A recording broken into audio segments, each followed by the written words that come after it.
Is that this one? Oh, perfect. And then,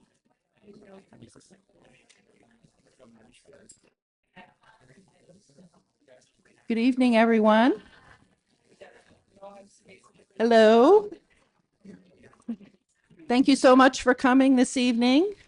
My name is Ann Holcomb, and I'd like to thank you for joining us for NorCAN's State of the Nonprofit Sector Forum. A couple of quick housekeeping things. The restrooms are in the back, in the hallway to the right. We have lots of food available. Thank you to Arcata House Partnership and their incredible gleaner, Joe Zazzo. All this food was gleaned from local businesses, and last year, Joe and his team collected over 416,000 pounds of food that is shared with multiple agencies and programs in the area. So thank you, Arcata House and Joe. I'd like to begin by acknowledging that the land that provides a home for our organizations and a foundation for our work is part of the unceded present territory and ancestral homelands of many indigenous nations, including the Wiyot, Yurok, Hupa, Karuk, Matol, Walaki, and Tolowa tribes. We offer our deepest gratitude and appreciation in recognition of the original people, their elders, past and present, and their nations who have been living and caring for the land since time immemorial. NorCAN, the Northern California Association of Nonprofits, is pleased to offer this forum in partnership with the League of Women Voters to share the highlights of our recently released report, Federal Shifts and Local Impacts, Part 2, Realities and Expectations for Rural Nonprofits. For those of you who may not be familiar with NorCAN, our mission is empowering Northern California nonprofits with essential resources, training, and collaboration opportunities to help them grow, connect, and thrive. NorCAN's work is guided by a steering committee comprised of nonprofit leaders who volunteer their time to ensure a resource network is available for mutual support through opportunities for training and events. And our core areas of support are a listserv, a regional nonprofit email list to connect and share resources, events, updates, needs, and more with fellow organizations in the area. Workshops, accessible learning opportunities covering various essential nonprofit skills, such as grant writing, fundraising, board training, and more. A job board, a free resource for nonprofit organizations and job seekers to post and explore opportunities across Northern California. New listings are added daily and shared in our weekly updates that usually come out on Fridays. Resources, a growing library of nonprofit resources, practical tools, and opportunities to connect with fellow nonprofit leaders. So now that you know a bit more about NorCAN, I'd like to briefly share some background on how the survey report came about and how the process was structured. I think it's safe to say that we were all expecting some big changes with this new administration, but that we were all taken aback at how swiftly some of the major funding cuts were initiated. And it prompted a convening of local leaders in early February of this year to talk about the loss of funding that they were already experiencing and concerns about what might come next. This convening quickly evolved into NorCAN's ad hoc leadership group, and the group has met approximately every 2 weeks since that first meeting in February. And the focus of the meetings is to talk about the budget challenges we're all facing, to figure out what it means in terms of each organization's ability to maintain services, retain staff, and fulfill commitment to mission, to share perspectives on what the collective ripple effect might be across the sector, including access to critical services such as housing, food, healthcare, job training, the environment, and more. and most importantly, to determine how we could articulate this information so that everyone understands what the loss or reduction of services will mean for the health and well-being of our community. Based on these discussions, the decision was made to conduct the first survey of the nonprofit sector in March and April of this year to quantify the depth of the cuts at that point in time. The report from that initial survey in spring of 2025, Federal Shifts and Local Impacts, Understanding the Effects of National Policy Changes on Community-Based Nonprofits, is available on NorCAN's website. And we certainly encourage you all to sign up and receive those weekly emails. We decided to conduct the second survey in August and September after the One Big Beautiful Budget Act was passed and we had more specifics about the nature of future cuts. The survey tool itself was developed with input from NorCAN steering committee members, members of the ad hoc leadership group, and the 2 California Center for Rural Policy analysts that we hired as independent contractors, Nick Ortiz and Nino Dostias. I'm sure I butchered your name, Nino. She said, call me Nino D, and I should have followed her advice. The survey was sent out via the NorCAN listserv to nonprofits located in Humboldt, Del Norte, and Trinity counties, and we asked that the executive leadership of each organization provide the responses, which included detailed budget, staffing, and service delivery information. 54 organizations responded, and while they represent a sampling of the nonprofit sector, which includes over 700 registered nonprofits in that 3-county area, we do feel the responses from a diverse cross-section of the different service areas are representative of the broader sector. Analysts Nino and Nick have once again compiled the survey results and prepared the report, and we think they've done, again, a really outstanding job.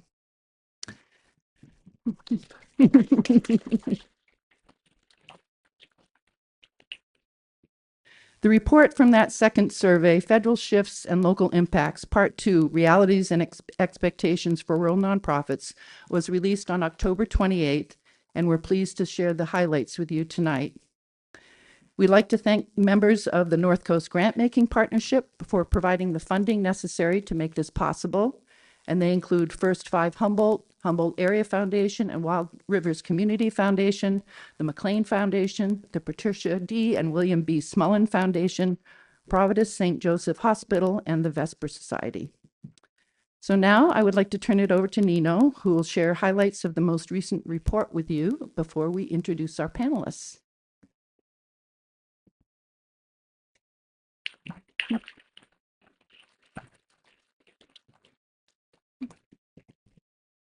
Hello, my name is Nino D. That's a long story. I don't have time to tell explain in details right now. I want to pick up where Anne just left and say that our first report was released in April, and it offered a snapshot capturing how rural nonprofits were just beginning to respond to national policy shifts. The second report continues that work, and it actually goes a little bit deeper.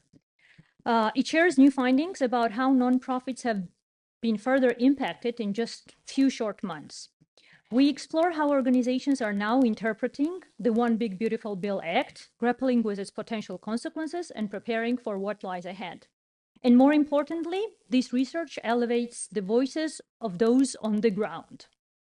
It highlights the disruptions our communities are already facing and the strategies that nonprofit leaders are developing to adapt in a policy environment that is anything but stable. I would like assistance with slides. Thank you. Darlene's your gal. Thank you, Darlene. Right, that's next one, next one, next one, next. There we go. So the study relied on survey-based research design. Importantly, the unit of analysis were not individuals. Those were organizations themselves. We wanted to understand how nonprofits as institutions responded, not just individuals. So the survey were sent exclusively to executive leadership because executive directors and CEOs have the most comprehensive view of organizations' financial health, program operations, and expectations for the future. In the end, as Anne mentioned, 54 organizations across Humboldt, Del Norte, and Trinity counties participated in the survey. Their voices form the foundation of this report, and their concerns definitely deserve to be heard. Next slide. Here's what we learned from the organization that participated in the survey. These 54 rural nonprofit organizations collectively managed over 150 million in annual budgets in the year leading up to 2025. They employed nearly 1,500 people, providing more than 62 million in payroll. That's not just funding programs, that's investing in people, in local economies, in community stability. But let's be clear, this is only a slice of the sector, just 54 organizations. The true economic footprint in rural nonprofits is much greater. This is a powerful reminder that rural nonprofits aren't just delivering services, they're driving economies and they're anchoring communities. Next slide, please. So here are the key findings. First, financial instability is widespread. Together, nonprofits reported 6.86 million in funding losses, and on top of that, another 2.13 million in delayed reimbursements, most from federal and state sources. So far, 33 programs have been reduced or eliminated, directly affecting over 2,000 clients. Who are those clients? Low-income residents, young people, families. These are not abstract numbers. These are vital services in communities that are already struggling to access them. This is erosion of the safety net. The workforce is strained and burned out. 73% of respondents reported staff burnout. 68% said workloads have increased. Add to that layoffs, delayed raises, wage cuts, and we're looking at nonprofit workforce under serious pressure in places that cannot afford to lose them. And here's another red flag. 1 in 5 nonprofits reported scaling back or eliminated DEI practices altogether. Next slide, please. Rural nonprofits are voicing growing anxiety about the far-reaching consequences of the OBA. They're worried, and the numbers make that clear. 70% of nonprofits anticipate further reductions in government funding. 45% are preparing for greater administrative burden. Half expect their operating costs to rise, driven by new tariffs, and 77%, nearly 4 out of 5 organizations, view OBA as a direct threat to their long-term stability. Cuts to Medicaid, Medical, and SNAP were identified as critical vulnerabilities, not abstract policy shifts, but direct risks to real people. Nonprofits warned that reductions will have cascading impacts on health, food security, housing stability, and community well-being, with more than 100,000 individuals across the region expected to be directly affected. Next slide, please. Nonprofits in rural counties serve multiple vital roles. They're not just service providers. They're local employers. They're economic drivers. They inject millions into local economies through payroll, through purchase of local goods and services for their programs. Current challenges may carry systemic ripple effects. Service reductions hit low-income individuals, youth, and families the hardest. Layoffs threaten job security in already limited rural job markets. Lower payroll and procurement reduce local economic circulation. Furthermore, cuts to Medicaid, Medical, and SNAP are expected to increase community reliance on nonprofits, just as the same nonprofits are struggling to stay afloat. Yes, nonprofits in the area are cooperating more closely than ever before, but their ability to meet rising need is constrained. They're constrained by staff burnout, by unstable funding, by policy uncertainty. And that's what leaves us with critical gaps in rural service delivery, gaps that are growing wider every day. Thank you for your attention. I'll give the floor to Julie now.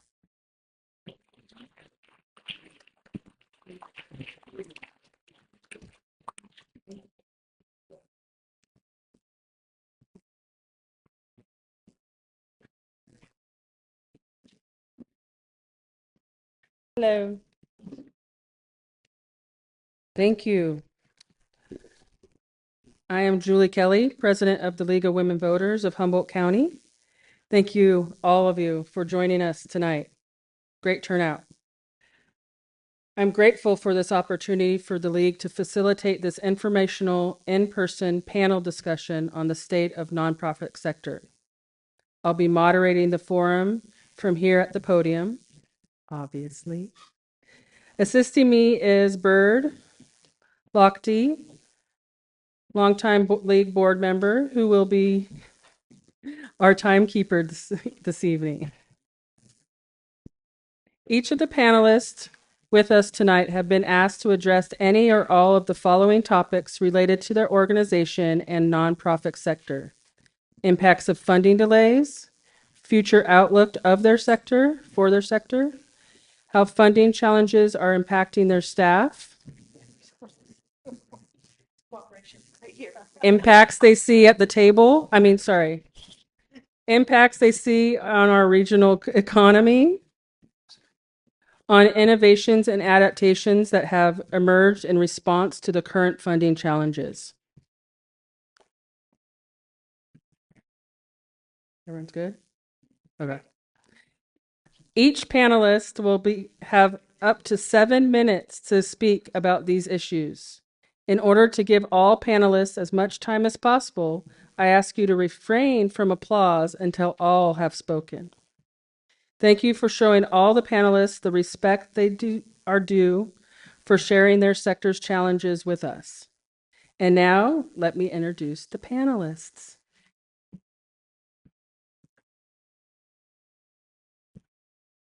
If the name that is on the website is different than who I announced, like if you are different than who I announced, just grab a microphone and correct me, please. Thank you. Tonight we have Darlene Spoor, Executive Director of Arcata House Partnership. Carly Robbins, Executive Director, Food for People. Nanda Prado, Human Resources Director, Changing Tides Family Services. Jackie Dantano,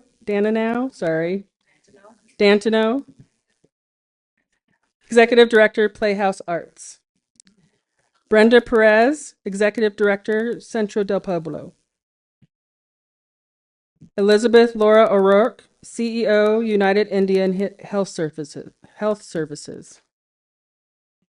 Jack Lucido, Director of Production, Keat TV.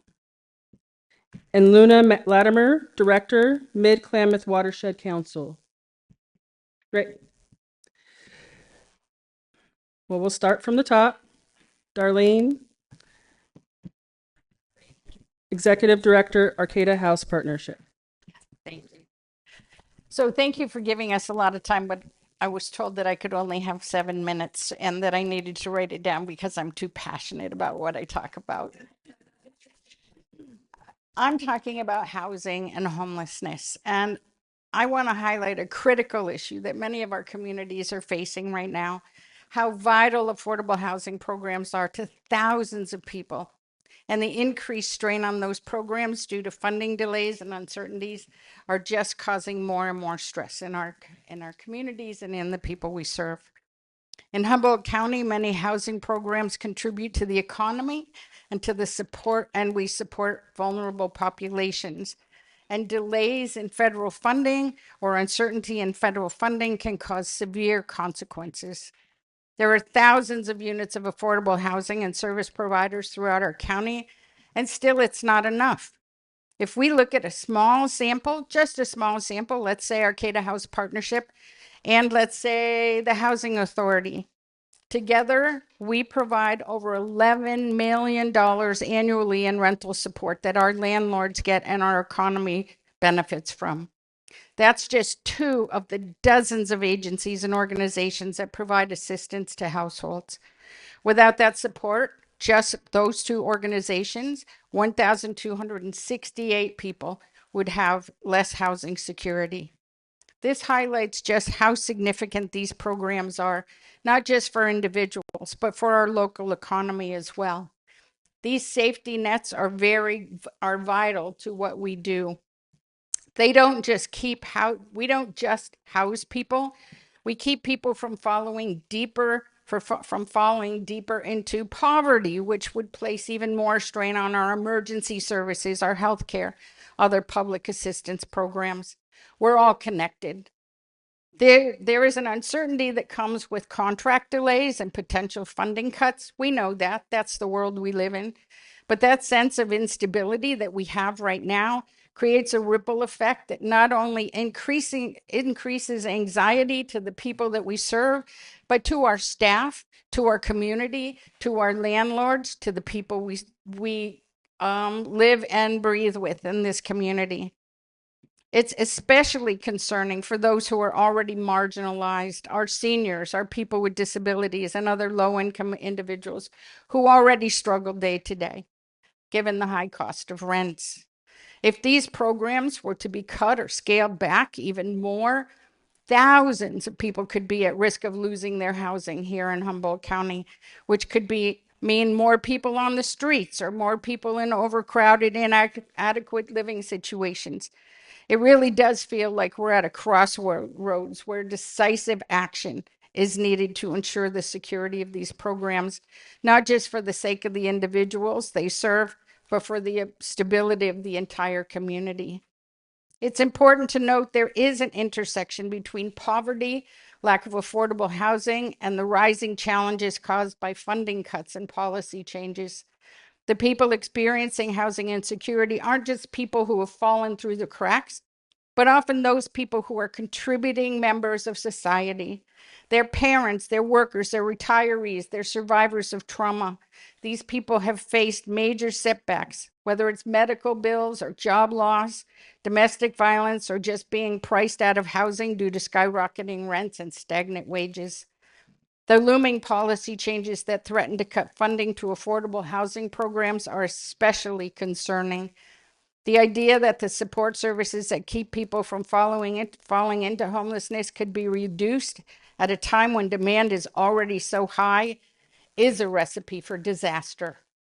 The statistics from the National Coalition for the Homeless provide a powerful snapshot of why people fall into homelessness. Not because of drugs and alcohol mostly, that's only 9% of the population.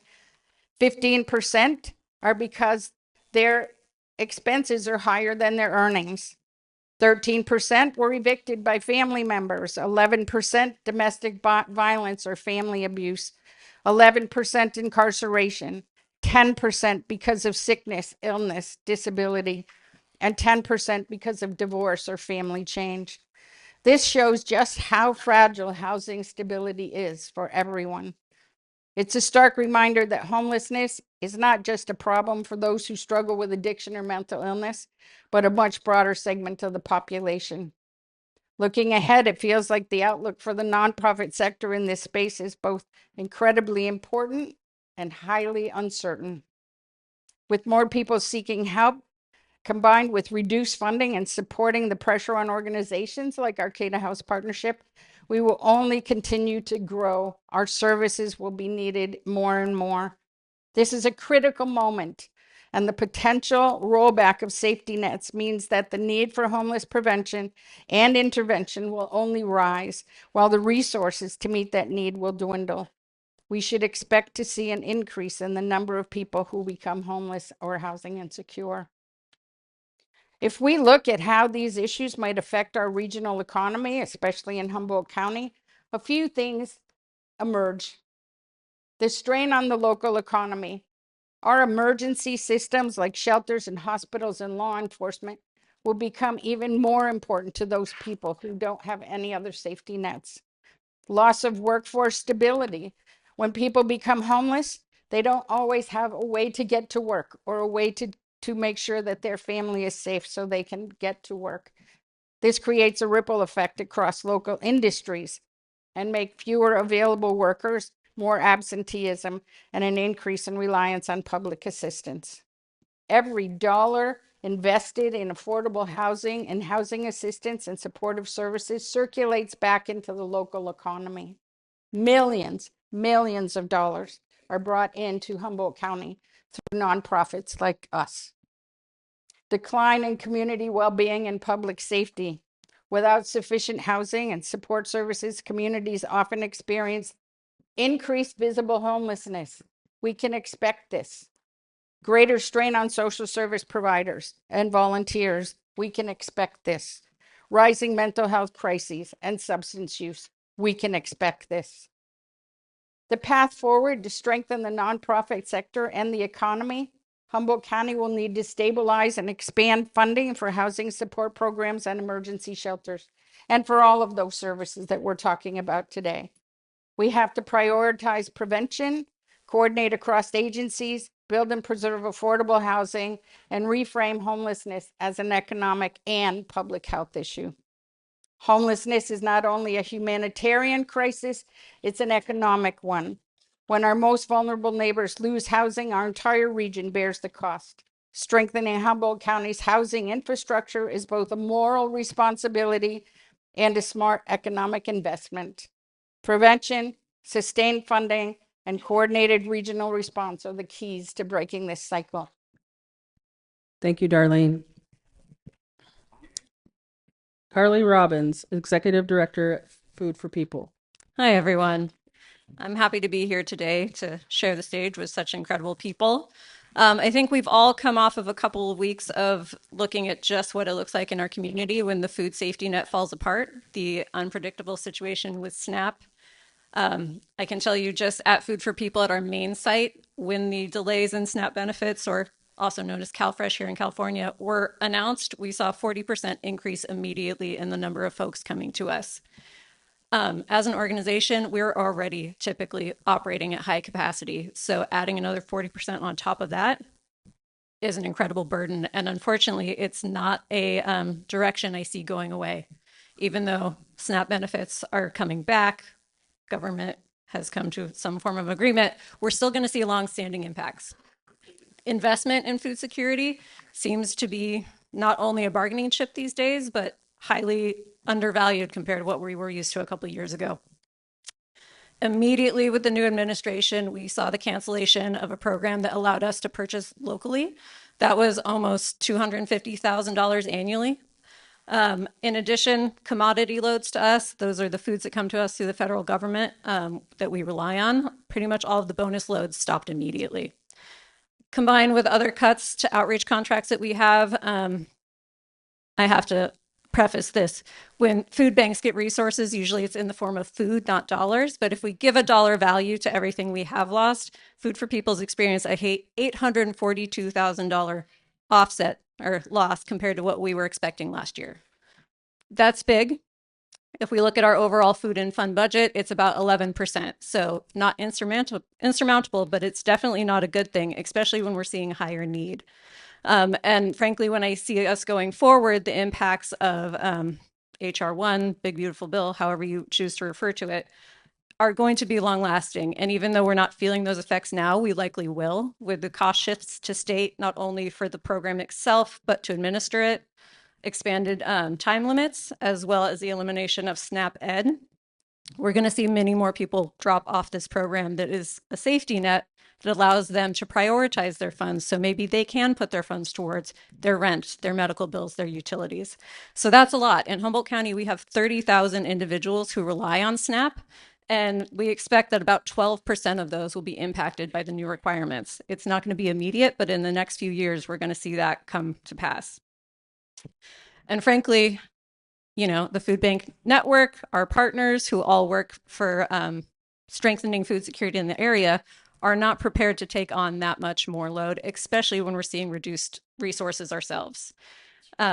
So, for some perspective, Food for People, we have about 25 employees. Our annual payroll is about 1.3 million.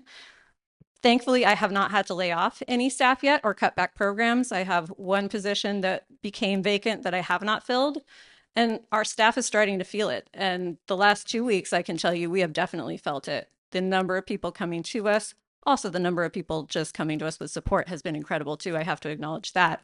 But staff is really feeling it, and not only just in the volume of food that they are moving every day, but in the stories that they're hearing every single day.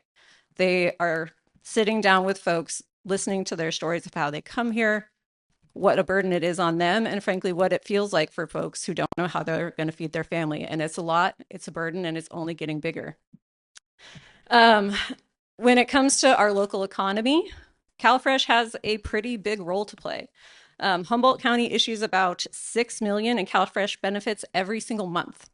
So if you can, imagine all of that funds are going into our local stores, they're paying employees with that funds, it's circulating in our economy.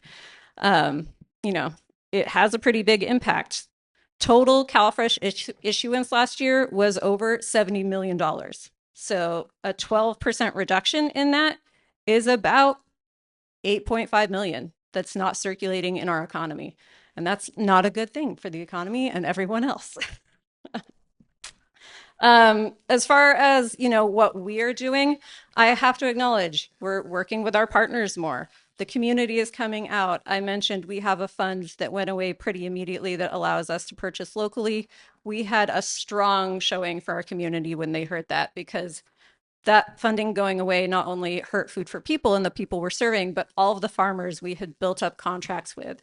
So our community came out, raised almost 200,000 so that we could keep that program going. I very much hope that we can keep that momentum going, because I don't see anything changing in the food landscape. I think we're going to start seeing more policy changes that threaten the network, and I think we're going to also see a lot more folks in need of food assistance. So our community showing up, taking care of one another. As I mentioned, the last few weeks have felt a little bit like chaos if you're doing food security work. But the really heartening thing through all of it is that our community has really shown up for one another, from dropping off food donations, making financial donations, giving their time, or just calling, wanting to know how they can help. And I really hope that that's something we can continue through, whether it's, housing services, the arts, food security, the many organizations who are reflected here today, because I don't know how we're going to get through the next several years if we're not relying on one another. Thank you, Carly. Oh, I'm next. Nanda. What? Well, on the sorry, I got my list from the information on the internet because I was trying to be prepared, and I just noticed the list on the board, but I'm going to go off my list just to keep you guys off center. So Nanda Prado gets to go next. She's the Human Resources Director at Changing Tides Family Services. Thank you, Julie. So yes, I'm not Carrie Venegas, our executive director. She unfortunately was caught up in this air travel apocalypse that we're experiencing. But I'm happy to be here because I feel very lucky to have been working with these a lot of these folks here with the nonprofit leadership group to speak about childcare and the childcare sector. It's kind of like a warm fuzzy, oh, the kids and taking care of the kids, but really this childcare sector is a huge financial piece of the community because childcare subsidies help people work and go to school. Offsetting the cost of childcare puts more money into the community. We have allows people to get additional training, get better jobs. And if you think about it, I mean, just in terms of Changing Tides Family Services, we serve just in childcare, because we have many other services, we have about 1,800 kids who receive childcare subsidies. So that covers about, a little over 2,000 families. And that is just in our organization. And then there are independent childcare providers, there are childcare centers, there are after-school programs, all types of supports that help families. There are also all of the employees of these childcare of this different childcare organizations. And so those employees in our agency alone, we have almost 200 employees. The childcare subsidies bring in about $11 million per year into the community. And we have not felt the direct effect at this point because we have pass-through dollars. We haven't seen it, but you see things like, the effect, the federal effect on Head Start. That is something that we're going to see. And, the childcare industry is kind of one leg in, this structure and that helps families and communities thrive, along with, housing assistance, food assistance, disability service, health. It all fits in together. I'm trying to find the kind of happy ending to this, because it's going to be hard. It is going to get harder. And as families, as different impacts come in, like work requirements, then people are going to need more childcare. So that's less of it to go around. And on the other side, if families lose jobs, then there is less childcare, then people lose jobs in the childcare industry, or, that money that would go, those childcare subsidies, if they, decrease, that's less, income that a family would be spending on other things in the community. But one thing that is, kind of to bring it around, the positive is that as nonprofits, collaborating is nothing new. So this is something that is ingrained in what we do. And we see that in this nonprofit leadership group, these surveys. We see that we are all working together to identify areas that we can assist, in places like federal, county, and other programs may have to pull back. Then that's where we're going to see that need and try to help. So that is, that is something that that is a positive, and something that that nonprofits have always done, especially in a rural area. So that's my my ending on a happier note, is that we will continue to work together to identify areas where we can provide services, information, and resources to keep going and keep the communities thriving. Thank you, Nanda. Now Jackie gets It's to me go. now. She's with Playhouse Arts. Pardon me? You're with Playhouse Arts. Oh, yes, I'm with Playhouse Arts. We are the local arts agency for the city of Arcata. And I've been involved in this group when Darlene said we all need to get together and talk, and we sat at Arcata House. And I felt so honored to be at the table, because many times the arts are the and more group, and we're not actually at the table for decisions. And right now, the feeling that the arts are very much partners in all of this. We serve seniors, youth, teens, children, homeless, tribal people. We sort of span all of these economies and groups, and the trickle down effect of what this bill does to the arts is tremendous. If people have $20, the chances of them trickling that donation down to the arts rather than giving it to food or childcare or housing is, it's a real thing for the whole donation season that is coming up with the nonprofit. And so, that is going to be an effect of funding delays. While I very rarely receive funding from the federal government, I think the Inc. people receive some funding from the federal government. My funding isn't direct, but it's sideways federal funding. So when this business or this nonprofit gets cut, then that federal funding affects the arts. And what that means is, I talk about the arts being the fascia that hold the bones of our community together, so that we help people who are feeling the effects of things to find their way through. We work in wellness. The arts are at the forefront of wellness, and how, song and dance and writing and theater and music and gathering and community events and meeting in parks and going to hear a band at the farmer's market. The arts are really that thing that draw people together. If you want to bring someone to something, you're going to hire Beyonce to be there for Kamala Harris, because people are going to show up, and those are the artists.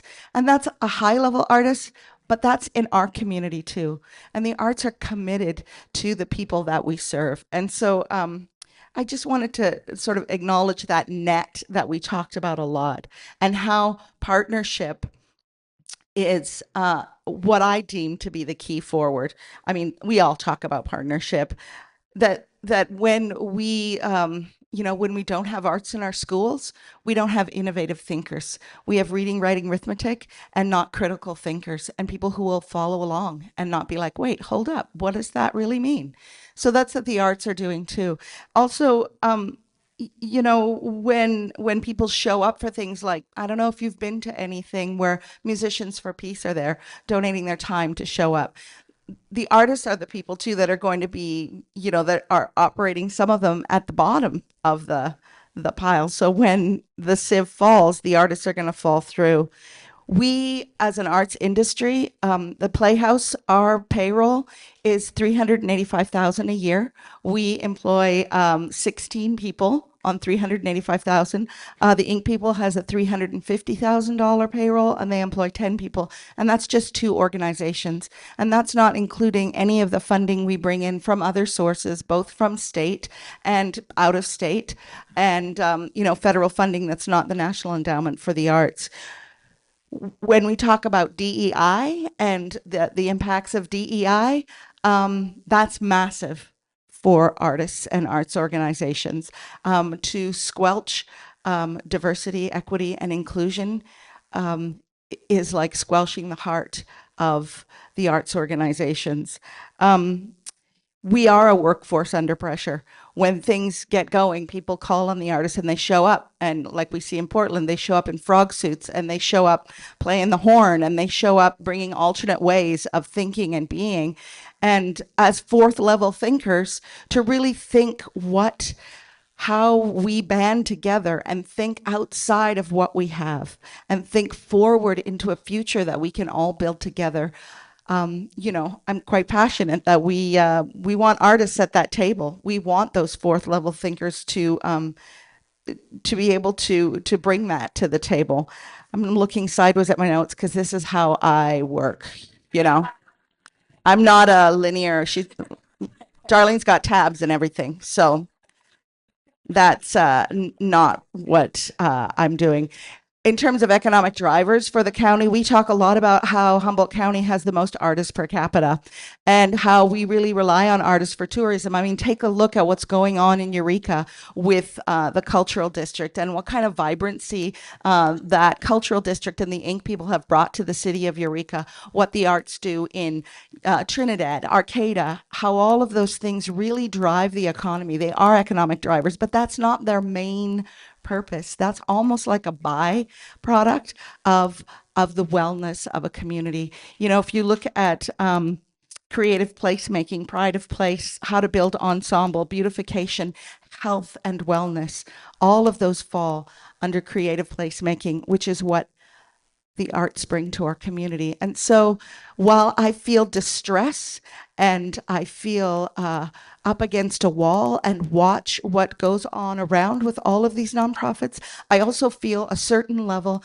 of, I don't know if excitement is the right word, but a certain level of we can shoot through, and how we're going to build a new world and a new policy and a new way of working and a new way of being together in community. And I think, as an artist and an arts organization, I am ready to partner and to help and to work together with all of our nonprofits to find out what we can do for childcare, what we can do for food security, what we can do for housing, what we can do for our tribal nations that are around us. And so how we can band together, asset allocation, all of those things. So I feel an odd sense of, wow, we're at the end of the trolley line and it's going to turn and we're going to go somewhere else. And so I want to be there on that trolley line, and I'm happy to be walking it with all of you and how I support that. So that's me, Jackie, Playhouse Arts.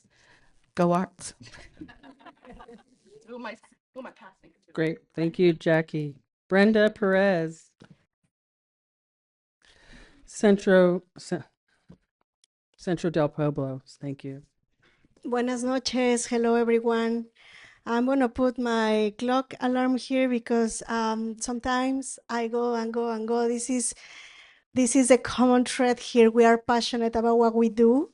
We are entirely invested in what we do, mentally, physically, spiritually, emotionally. I'm gonna say that the context or the contextual frame you all know, so I won't repeat what we are living under.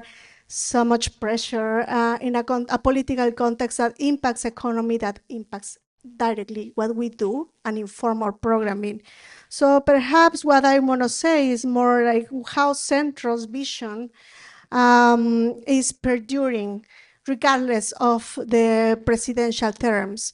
So even though we emerged during the first T period, like my staff call it, we have passed that one. We have passed COVID. We have passed the other term of the Democrats, and then we passed the second T right now term. So what I'm going to say is that even though these waves of the rhetoric, anti-immigrant, and the rhetoric being actions too, Centro has this vision of perdure, of we are not aligned with what is happening in those spheres. We are working here locally because we are counting on all of you and on all of these incredible nonprofits. So regardless of that, yes, we have been impacted. One of our most, I want to say, intimate or joyful programs was coded, which was the youth suicide prevention. I want to say they're supposed to have a term, but there was some hopes that the investment to inform youth in different languages without any sort of pressure or with uniqueness points of view from different nonprofits, that investment was cut and that impacted us because that was perhaps the one source for us to keep the youth engaged when we talk about providing them with technology or with things that are highly demanding in investment. So we didn't stop. We are resourceful. We have proven that in this region we have to. And we transformed that youth programming of suicide prevention into what we call the Youth Council. And now there is a generation that grew during the first T period that is now involved in what is called the politics of the sanctuary reform here in Humboldt County. So perhaps you have listened to this youth in the city councils, the visuals in different assemblies, other high schools. They are creating and recreating the environments they want for themselves, regardless of the funding.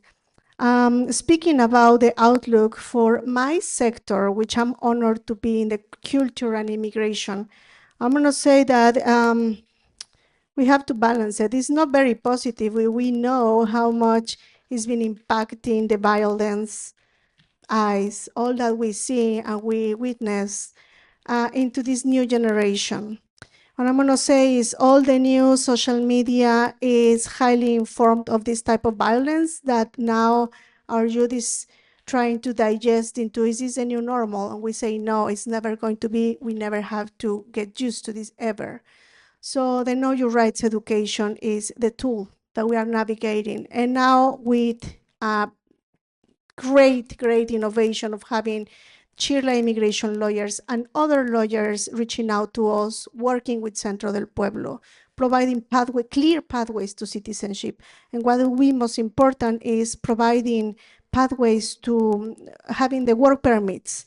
So what the lawyers informed is this is a population that barely know that they are this close to be formally integrated into the market, the legal market, as regular workers, as legal workers.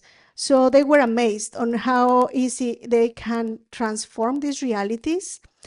The community, the first round of service, they welcomed 10 people, and from those 10 people, all of them went out with a clear answer to their cases, what they have to do.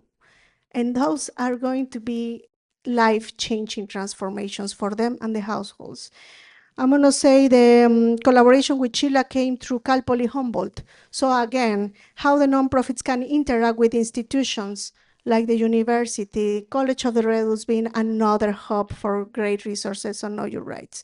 So this has been not new. It's been, though, a relationship that we've been sowing for years. It's not, I think it comes right now because of the emergency, but it also comes because of the trust we've been earning with the permanence, the constancy. How the challenges affect my staff and the sector. I'm going to say the sector is my staff, and my staff represents the sector. I have new team members. 8 are immigrants. 7 identify themselves as indigenous migrants. From that group, the burnout is incredibly. I can talk about my own burnout, like the mental health impact that this issue is having on every one of us is going to be a next generation perhaps task to resolve. And to finish, I just want to say that in the optimist side, we have been in every corner being thankful with the networks that we're providing through the schools, through the clinics, and through all of this amazing group of people. So thank you. Thank you, Brenda. Now we have Elizabeth Laura O'Rourke from United Indian Health Services. No one's used this one yet, so I'm going to test it. And it works. Thank you all for being here. This is, I know many of you are here after work, right? I am too. So thank you so much for coming. And also thank you for bringing the snacks right over there. That really is a lifesaver. So I'm going to speak about healthcare in general. And I know that many of you, including myself, we depend on healthcare, right? That's something that we should have. Everyone should have. You may be wondering, how does that impact nonprofits? So I'm going to give you some ideas of how it's impacted nonprofits in the local area, not just at UIHS.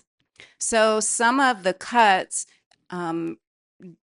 really directly were related to grants that were really dealing with health issues in our community. So if you didn't know this, Humboldt County has a really high suicide rate, given our population, and all across, not just in certain racial groups.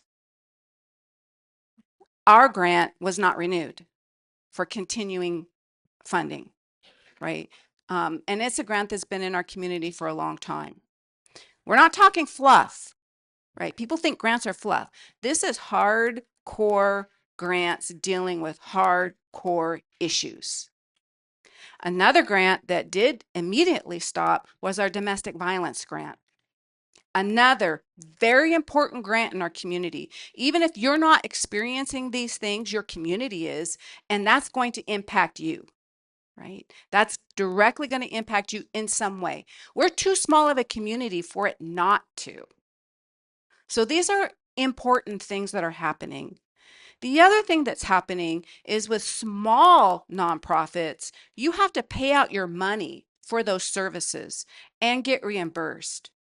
You depend on that reimbursement to keep your doors open, to continue payroll. When that doesn't happen, that's tough for small nonprofits. For bigger nonprofits, they might have a little bit of money to, a cushion. But for your smaller ones, that cushion's not very big. Reimbursement for healthcare is so important. That's how we pay our bills. But many of us have to provide services whether or not you have insurance. Some things that are coming down January 1st with Medi-Cal, or some have partnership, is there's going to be work requirements related to childcare, right? You have to work, but then you also might have to pay for childcare. If you don't get your Medi-Cal. You also have to apply every 6 months. It is likely, instead of annually, it is likely that people will fall off, right?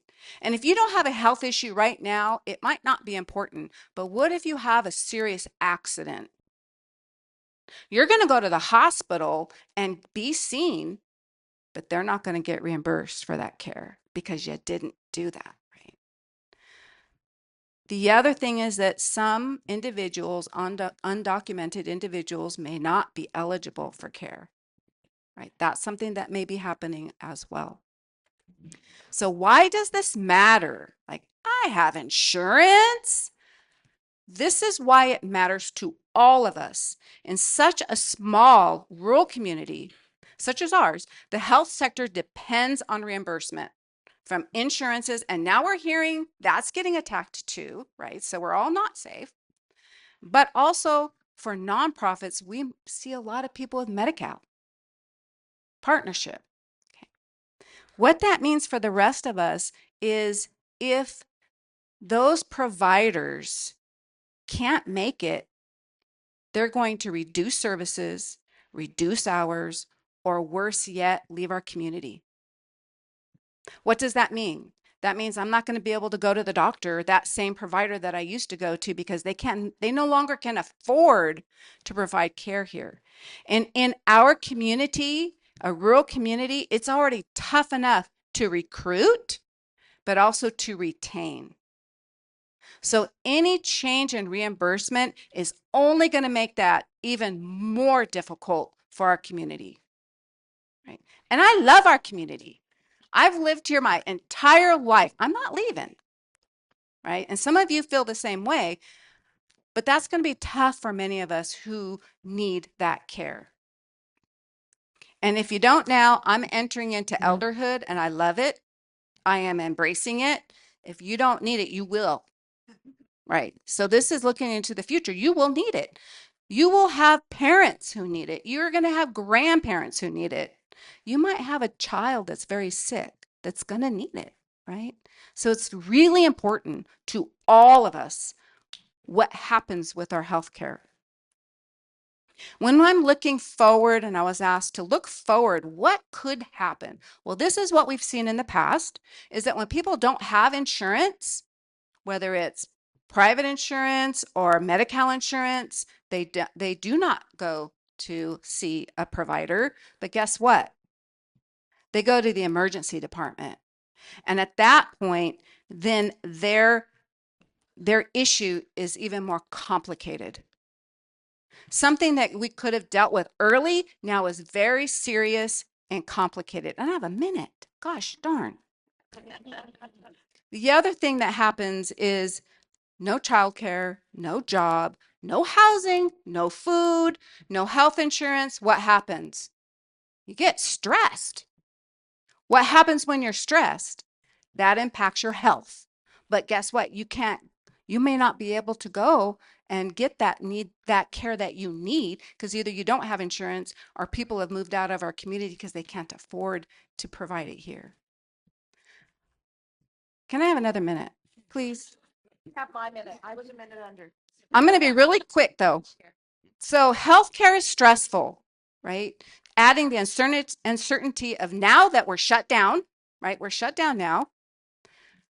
Reimbursement rates and their own health insurance adds even more stress. And remember, this is on the heels of COVID.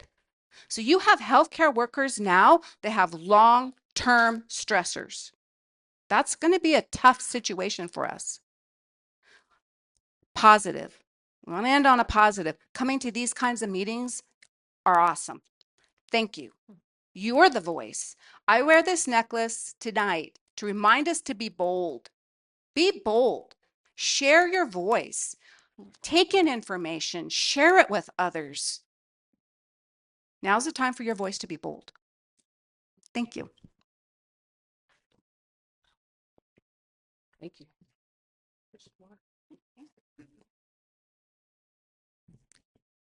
Okay, Jack.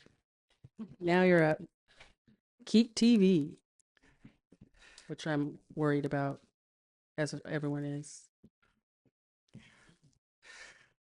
I don't even know where to start. I mean, okay, so I listen to all these people to my left and right, and I'm looking forward to listening to you too. And I hear stories that need to be told.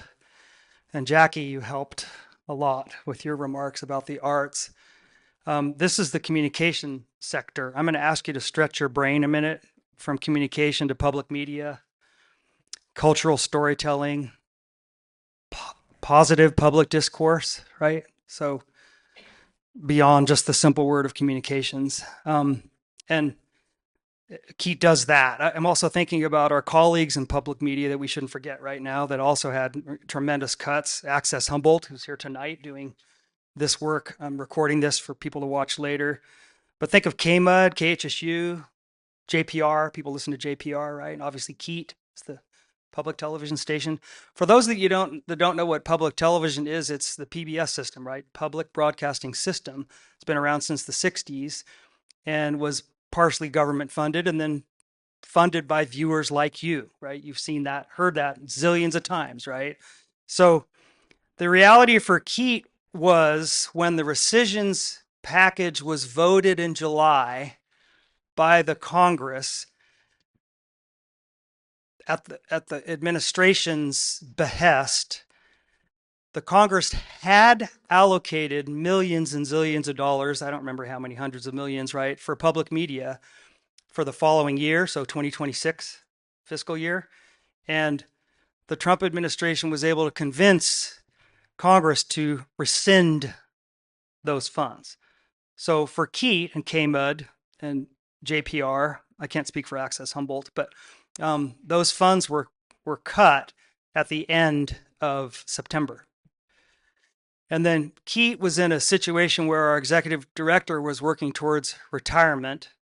So it was a storm of stuff. Oops, I shouldn't say that. It was a bunch of stuff coming at Keat that was just, extremely challenging. Forgive my language. So with that, the leadership, the board of directors, has been far more hands-on, and the development part of the operation, that's not me. I'm production, right? I'm a storyteller. I'm a filmmaker, right? Documentary person. But the development people got going and really did some amazing work in terms of development. We did have staff cuts. We're less than half the staff that we were back in April. So that's not awesome. But there is good news. We had kind of a breaking point thing before I get to the good news in August where transmission technology, is subject to aging and falling apart and so forth and so on. So we have transmitters around the county and up in Crescent City and Hoopa and Rio Dell and so on, right? But also Neyland is the primary one and Humboldt Hill is where our studios are. So things fail and go wrong. We had several times where we were off the air. We weren't even able to monitor that. So and then get to it quickly and fix it and so on. And part of that had to do with staff cuts, frankly, and other things. So the upside now is we're going to be contracting with outsourcing some of that, and the technology is going to be replaced, and then we'll be having some sort of satellite checking of all that. We'll still be local Keat, but our systems are going to be much more fixable, easier to deal with, right? The development team, I don't know that I want to put out numbers. I don't know. I'll just put it to you this way. The funding cuts were 47% of Keat's operating budget. So a station like KQED in the San Francisco Bay Area, which is market 4, right, would have been, I don't know the numbers, but more like 5 or 7% would be CPB funding, whereas Keat was 47%. And that's the way rural, small market public media, radio, and television stations are across the entire country, right? So there's bridge funding we're going to get to be able to apply for, and we'll get several hundred K out of that, a minimum of about 150, but it could be up to 400,000 we'll get from that because that money's targeted for small market rural stations. We've had some big bequests, $250,000 donor advised fund gift, $30,000 Campbell Foundation commitment. So I guess the happy part is people are renewing their memberships or doubling their memberships, and we're getting grant monies and we're able to apply for grants. And so we're doing kind of good financially now. PBS used to charge, I'm not going to find the numbers right in front of me, I forget, something like $350,000 a year for public television programming for us to broadcast to you. That's been cut down by 2/3. So it's about 150K for this next coming year. But I don't know that, we don't think that's going to be sustainable for for PBS Central. So that number is going to probably go up. I have 2 minutes left. So I think the moral of Keith's story is we're here to tell stories. We could go away. We're not a crucial situation like UIHS or some of the people to my left and right, but we are a part of the arts. We are a part of the storytelling. We are important. And if Keith went away, you'd just get public television from San Francisco or Sacramento, and there would be no local storytelling. So next month, look for we're doing some retrospectives. In fact, just before Pearl Harbor Day on Thursday night at 8 p.m., we're showing Searchlight Serenade, which was a documentary made back in 2012 about Japanese internees that formed big bands. Kind of an awesome show. So that was produced by Keith back in 2012. So Thursday nights at 8 for the next 2 months. I have 2 minutes now. Thank you. I have 1 minute now. Okay. Thursday nights at 8 p.m. for the next 2 months, we're going to be showing Keat archives, and then we'll start getting back into local programming after that. And then we do this Giving Tuesday thing. Many of the folks in the room know what I mean by Giving Tuesday because we featured you, and that's an awesome thing where we just highlight local nonprofits. So we want to tell your stories, and we want to be here. And I think we're important, not unlike Playhouse Arts. In fact, much like Playhouse Arts. Thank you. Thank you, Jack. And last but not least, Luna Latimer, Director of Mid-Klamath Watershed Council. Thank you all for being here. I'm going to do my best to represent the environmental sector, but it's a very diverse sector here in this natural resource rich area that we live in, thank goodness. And a lot of nonprofits who work in this sector don't take in federal money. And I'm not one of those groups, which is probably why I'm up on this stage. So the Mid-Klamath Watershed Council, often referred to as MCWIC, I work out of our office in Orleans and far eastern Humboldt County, but we work all up and down that Highway 96 corridor there, along the Klamath River, up to Eureka area. And part of a lot of our service area is in that Republican congressional district there in Siskiyou County. And we work largely on public lands. The area I work in is about 95% public lands. So we partner with federal agencies, tribal governments. That's the work we're doing. So we get a lot of federal funding to do it. Our budget's around $7 million to $8 million a year. Right now we have 77 employees, but throughout the summer months, we're closer to 100 employees. We're really a major employer. If I have time, I would love to talk more about the environmental sector in general, or what I call the stewardship sector, and the impacts on this North Coast, just the economics, if I have time.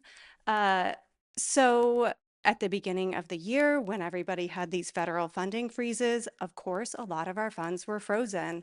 We have about maybe 2/3 federal funding. Not a lot of it actually comes directly from federal agencies. About half of that federal funding comes through contracts from tribal governments like the Eureka and Karuk tribes. And then we also get it through other pass-through foundations. So it was really impacted, but largely the work we do is bipartisan. We're doing land management. We're connecting people with places. We passed through all of those Doge reviews and we got all of our funding back. And I would love to get into the weeds of contract clauses and reimbursements and litigation. So please come find me afterwards. I'll try and stay on topic though. But so we're moving along and we do a lot of fisheries habitat projects, the Klamath River with dam removal. There's just a lot happening. It's exciting times to be on the Klamath River. And at the end of September, we received notification from the Department of Interior that they were canceling all of our Fish and Wildlife Service grants. So at that point in time, there was over $2 million left in those grants. And we had heavy equipment on the ground doing work and just had to scramble to figure it all out.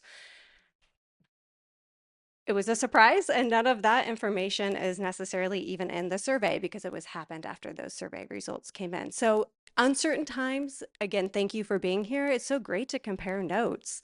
I think, coming out of that, I want to come back to, the aftermath of that. But first, just want to talk a little bit also at the beginning of the year, what was happening with federal legislation.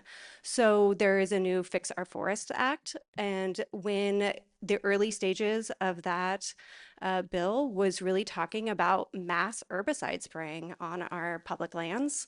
And so there was a point in time where I thought we could be back in those clear-cutting herbicide spraying days that some of us remember from a while back. Thankfully, coalitioning with other groups, lots of lawyers, though the herbicide spraying of that is gone, hopefully adding more and more good things into there. I know environment isn't necessarily health or food, but that is where our clean air and our clean water come from. And for a lot of us who hunt or fish or for subsistence gatherers, it is a major source of food as well for our communities. So definitely trying to track all of that. That is part of what the nonprofits in the environmental sector do. And also coalitioning with other groups, diverse groups, so hunting groups, fishing groups, recreational groups, just trying to have the projects that are being proposed be positive. Because one of the other things that's happening is through changes to the NEPA process, that National Environmental Policy Act process, the scoping, like sometimes we would get those letters like this project is being proposed. That's no longer required. So nonprofit groups are working to keep everybody informed about what is actually being proposed out there on our public lands. So back to this termination. There was a huge group of us, a large group. I think around 70 to 80 grants were terminated from the Department of Interior. We were all flagged as being DEI tied organizations. And for a lot of us, like for me, I don't have anything outward facing about DEI. And what was flagged for some of us were land acknowledgements on our website. So even though other departments, so the Department of Agriculture, the secretary issued a memo saying tribal sovereignty, tribes, that's different than DEI. We're not going to go after tribes. But what we're seeing is that's not necessarily the case. So I do have 3 remaining grants. The 7 that were terminated were involving tribes or funding going to tribes or joint projects. So some of us may have been on this Cal Nonprofits call. They hosted about just kind of the state of the sector in the state of the nonprofit sector in California. And Alex Padilla was on the call talking about the risk to nonprofits for fighting back. So, working with my board, should we try affirmative litigation? Should we try to, claw back some of that funding that was pulled back away? And would love to get into more detail about that afterwards if anybody wants to talk. I think one of the things is this fear around, well, will our nonprofit status be removed? Will our other federal funds be taken? It's a risk to do it. It's a risk not to do it and to be complacent. So I think the more that we can all be getting together, trading stories and helping each other understand if there are real risks, because I was in a meeting with Democracy Forward.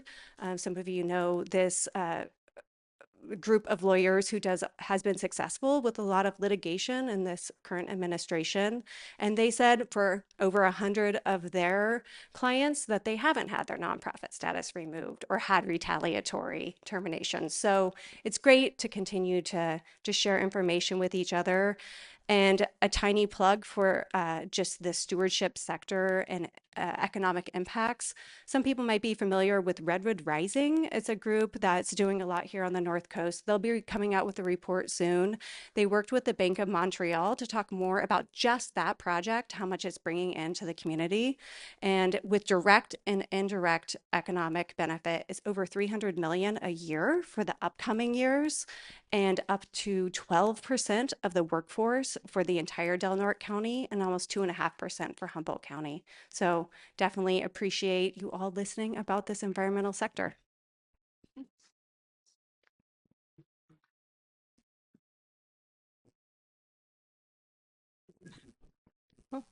Hey there, I'm Leslie Castellano, and I'm presenting your closing. First, I just want to thank all of the panelists. I'll thank them again, but this would be a great time to applaud them if you like.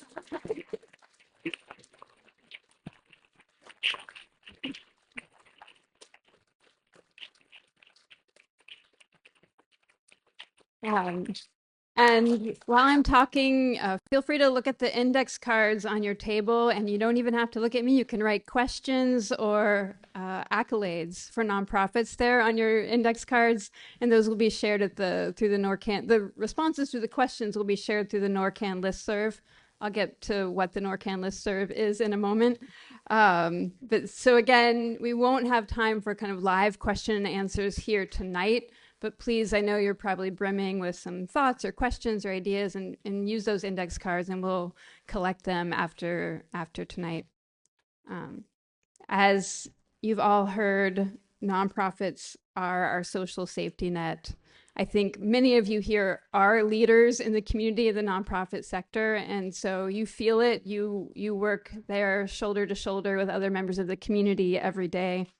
They represent community health and vitality, regardless of the specific sector of nonprofits. Their work flows through us and courses through us in our communities. You know, many of the people here tonight work side by side to ensure that our communities stay healthy, that we experience collective joy, that we care for one another through the ways that we know how best to care for one another. And you know, as Nino mentioned at the beginning, only 54 of 779 active nonprofits filled out the survey, and so, which is also really great, and thank you to everyone who did. And just to say that, you know, we only have a slice of the effect that this is taking on the community. 80% of nonprofits that filled out the survey lost more than $10,000 due to recent federal cuts and changes. 62, those nonprofits that did fill out the survey represent $62.5 million in payroll in our community. So this is economic development. This is, you know, this touches all of us. 1/4 of the nonprofits that filled out the survey reduced or paused services. You know, if you think about a $10,000 cut for a nimble nonprofit, that's a program. You know, that's something that's meeting a specific need. Often these programs are designed for people that nonprofits know and, you know, and care about, right? These are the youth that we know, that we think, you know, we meet them on a daily basis and we think, what program can we devise that's going to meet this youth's needs in the next year? And that's a cut to that program. These nonprofits primarily serve low-income peoples, youth, families, people with disabilities, Black, Indigenous, people of color communities, 2S LGBTQIA communities. This is creating a flood of uncertainty, exacerbating, you know, the health of nonprofits, but also mental health in our communities. You know, when people are, you know, the recent kind of period of questioning around SNAP, right? I know so many people who are afraid for the last, you know, several weeks, the last month, wondering like, what am I going to do? You know, and this is resulting, you know, not only maybe in their access to food, but the ways they can engage, you know, with us day to day.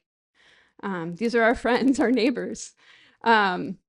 You know, Trinity, the survey covered, and NorCAN often works with Trinity, Humboldt, and Del Norte counties, which are, you know, a collective population of 177,000 people. 23% of people in these communities receive SNAP benefits. So that gives you a sense of just the numbers of people that are impacted. The One Big Beautiful Bill Act, H.R. 1, primarily benefits people making more than $200,000 a year. So those are the beneficiaries of the changes that are taking place. That's around 3% of people in our 3-county radius. So if you think about just the flood of resources currently leaving our region, it's staggering. I'm sorry, it's, you know, this is not an easy topic. I'm going to hopefully give us a call to action, but we do have to sit with the difficulty, with the complexity. You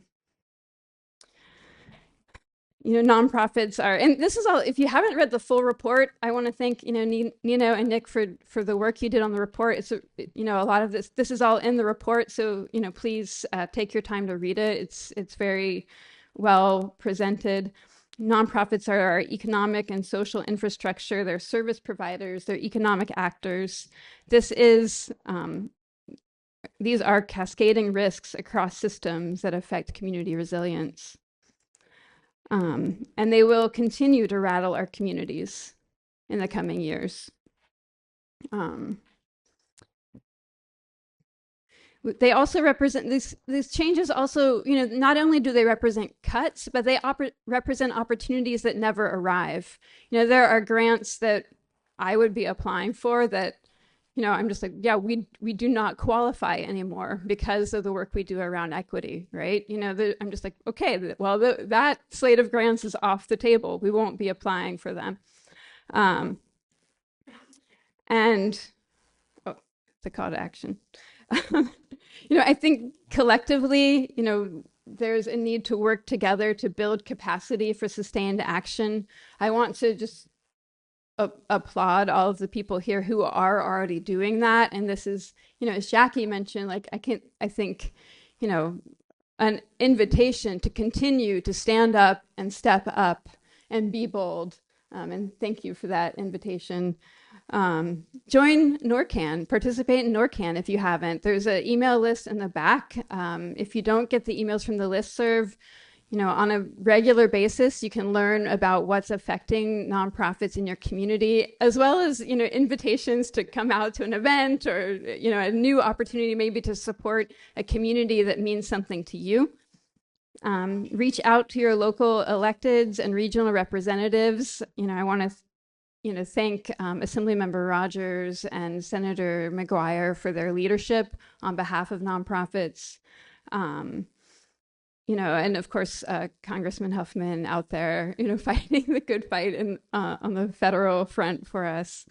And of course, if you can give, think about, like, is there a place to disrupt your own comfort? Just a little bit, to make someone's life more comfortable, someone else's life more, to give them more capacity, more opportunity. And to Elizabeth's message of being bold, be bold and be ready. Be ready to organize, to join together, to join, work alongside someone who maybe you didn't think about working with before. And of course, continue to advocate for policies that represent your wildest visions for what you want your community to be. We're just getting, I love this community. I think we're all here because we love being here. We love the place. We love the people. We love what is possible. And together we make what is possible. And so continue to step forward and, with care, with compassion, to continue to, think creatively together with people who are elected, people who are, on the forefront of change. And build community and build friends along the way, because that really will carry us through as well. I just want to some thank yous. I want to again thank Brenda, Darlene, Jackie, Carly, Luna, Jack, Nanda, and Elizabeth for their time and their leadership. We know it's not easy. We know you stay up late at night wondering about tomorrow and the months to come. And so thank you for that. Thank you to all of you who are here from nonprofits that didn't speak today. We know you also have meaningful stories to share, and we do hope to continue offering opportunities to share those stories. Thank you to the Eureka Women's Club, to Access Humboldt, for continuing to share the stories, even when you're experiencing challenges, as we understand. Thank you to the California Center for Rural Policy, and Nino and Nick. It was a real pleasure to work with you on this survey, and it's just great to have thoughtful people in the room with other thoughtful people, thinking about collective change and voice. Thank you to Michael Kraft for lifting up the voice of nonprofits. We really appreciate it. Thank you to NorCAN, Northern California Association of Nonprofits, and the League of Women Voters for bringing everyone here today. Please do spread the word. And thank you again to all of the nonprofit leaders in the community and to all of you for being here tonight.